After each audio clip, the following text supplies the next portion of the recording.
Jalan politik Presiden Joko Widodo sepertinya belum berakhir, meski nanti tak lagi menjabat sebagai pimpinan negara.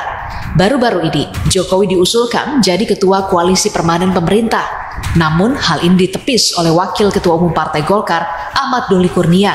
Menurutnya, belum ada langkah konkret membahas wacana semacam itu. Usulan Jokowi jadi pimpinan koalisi permanen muncul dari Wakil Ketua Dewan Pembina PSI, Grace Natali.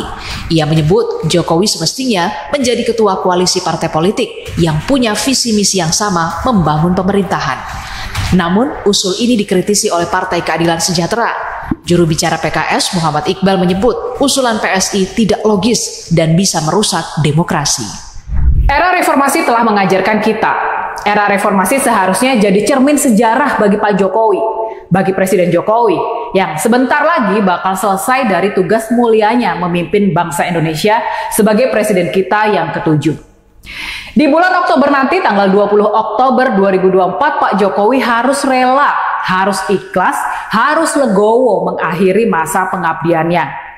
Era reformasi telah mengajarkan kita bahwa walaupun presiden kita silih berganti dari era Pak Habibie ke era Gus Dur, era Ibu Mega, era Pak SBY, dan kini era Pak Jokowi, ekonomi Indonesia tetap dapat berkembang baik.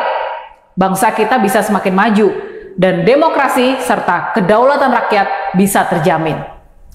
Kelompok elit politik dan bisnis silih berganti menguasai Indonesia, tapi rakyat tetap dapat menikmati hasil pembangunan dan kemajuan. Secara perlahan, ekonomi Indonesia terus makin maju.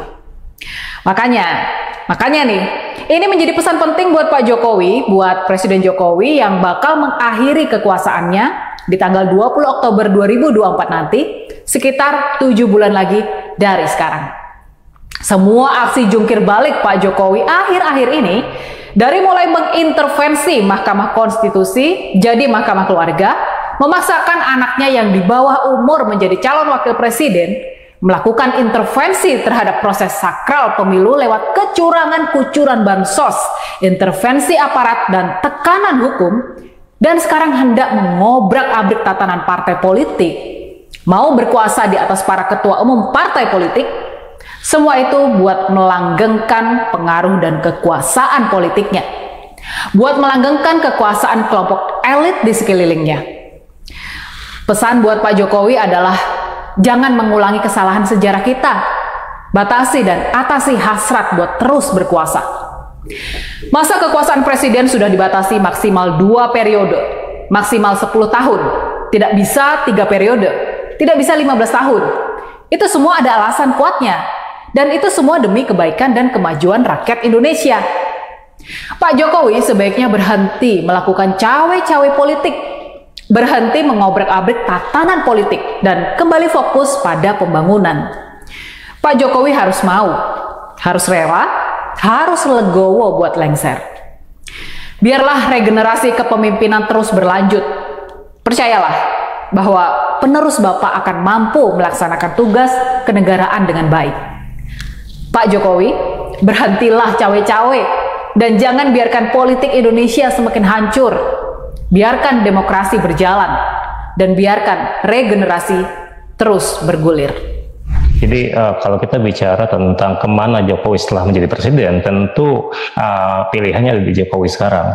Nah, memang setelah dia berpaling dari PDI Perjuangan, tentu Jokowi perlu partai politik. Seperti halnya ketika Megawati telah selesai, SBY telah selesai, itu mereka punya kendaraan politik, yaitu PDI Perjuangan dan Demokrat. Nah, ketika di masa-masa akhir kekuasaan Jokowi justru berpaling dari PDIP, tentu dia butuh kendaraan politik yang lain. Nah, kalau kita bicara partai politik, ya, ketua umum partai politik, tentu nama Jokowi sendiri sudah beredar ya di pertemuan Golkar kemarin ya. Nah, tapi kemudian bagaimana elit Golkar sendiri bersedia untuk menerima Jokowi? Karena kan untuk menjadi ketum dari Golkar sendiri butuh berbagai persyaratan, meskipun nanti persyaratan sendiri bisa saja berubah ya, amat dinamis misalnya. Oke, kemudian kalaupun nanti ingin berperan lebih, tentu dia harus